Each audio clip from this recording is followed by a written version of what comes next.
Day 5 നമ്മൾ പഠിക്കാൻ പോകുന്നത് അല്ലെങ്കിൽ നമ്മൾ ചെയ്യാൻ പോകുന്നത് മാനിഫെസ്റ്റേഷനിലെയും ലോ ഓഫ് അട്രാക്ഷനിലെയൊക്കെ ഏറ്റവും one of the most powerful ആയിട്ടുള്ള ഒരു ടൂളാണ്. അതെന്ന് പറയുന്നത് ഹോപ്പനപ്പമാണ്.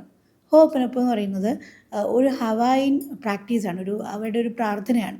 ഹവായിൻ പ്രാക്ടീസ്, മെഡിറ്റേഷൻ പ്രാക്ടീസാണ് ഈ ഹോപ്പനപ്പം എന്ന് പറയുന്നത്. അത് ഇത്രയേ ഉള്ളൂ, ആകെ 4 വാക്കേ ഉള്ളൂ. I am sorry, please forgive me, thank you, I love you. ഈ ഒരു 4 വാക്കുകളെ അതിൻ്റെ അകത്തുള്ളൂ. അപ്പോൾ ഇത് വെച്ചിട്ട് നിങ്ങൾക്ക് നിങ്ങളുടെ മണിയുമായിട്ടുള്ള ബ്ലോക്ക് അല്ലെങ്കിൽ മണിയുമായിട്ടുള്ള റിലേഷൻഷിപ്പിനെ നിങ്ങൾക്ക് ബെറ്ററാക്കാം.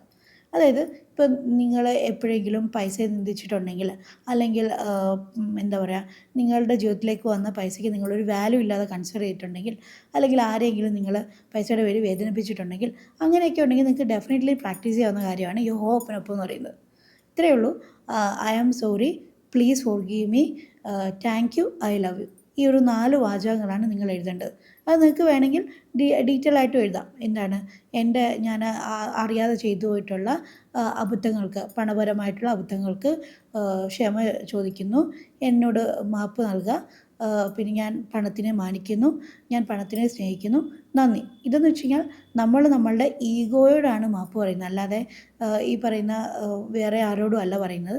നമ്മുടെ മനസ്സിൽ തോന്നിയിട്ടുള്ള ആ ഒരു തോട്ട്, അല്ലെങ്കിൽ നമ്മളുടെ ഈഗോയ്ക്ക് എന്താണോ തോന്നിയത് അതിനോടാണ് നമ്മൾ മാപ്പ് പറയുന്നത്. നമ്മുടെ ഈഗോനെ ഇല്ലാതാക്കാൻ വേണ്ടിയിട്ട് ചെയ്യുന്നൊരു പ്രാക്ടീസ് കൂടിയാണ് ഈ ഹോപ്പനൊപ്പം എന്ന് പറയുന്നത്.